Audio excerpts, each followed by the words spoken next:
Remember how last month I was preparing for an interview at the YMCA? That interview went okay. I didn't feel very confident that I did well, so it's been a few weeks and they haven't called, so I thought I didn't get it.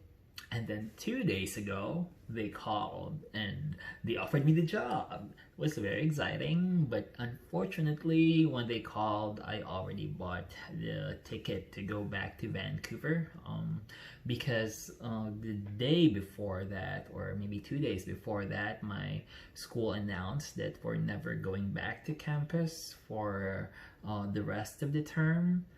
So there's really no reason for me to stay here anymore and waste rent money.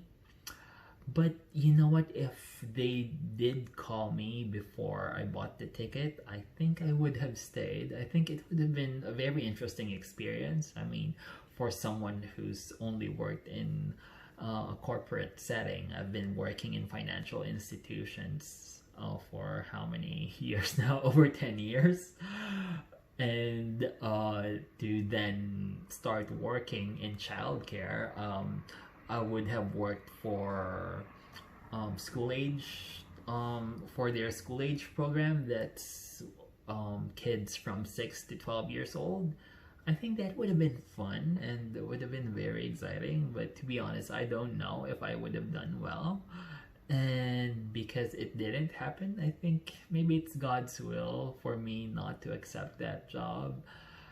But at least it gave me the confidence that I can get a job here. Although it took, how long have I been applying? Maybe I've been sending out my resume for 2 months now. I've applied to 30 different positions.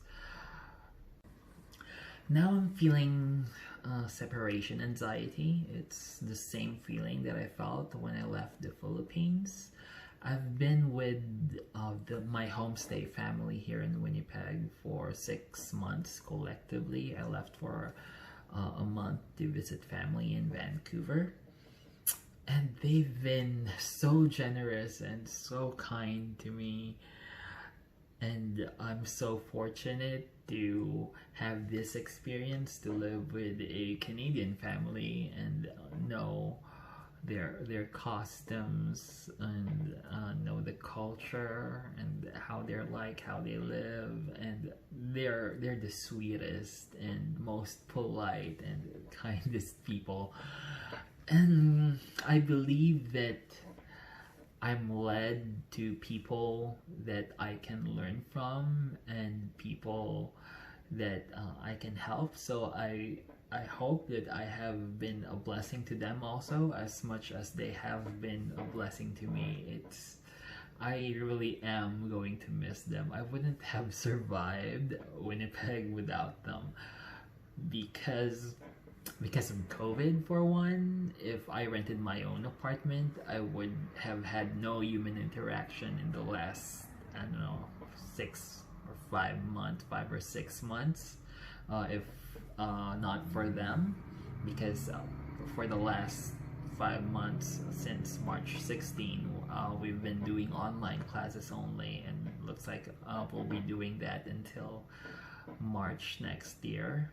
So I really am going to miss them, and I know that this sadness that I'm feeling is because I will miss them. I have fallen in love with this family.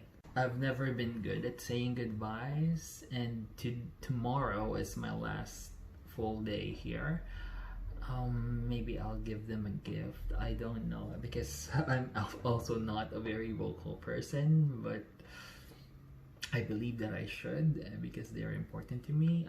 I want to let them know how much they've impacted my life. Maybe I'll buy a card and a gift, and because it's a little embarrassing to be that vulnerable and tell them verbally how much they mean to me. Maybe I can say it in writing at least. So I think a card would be good.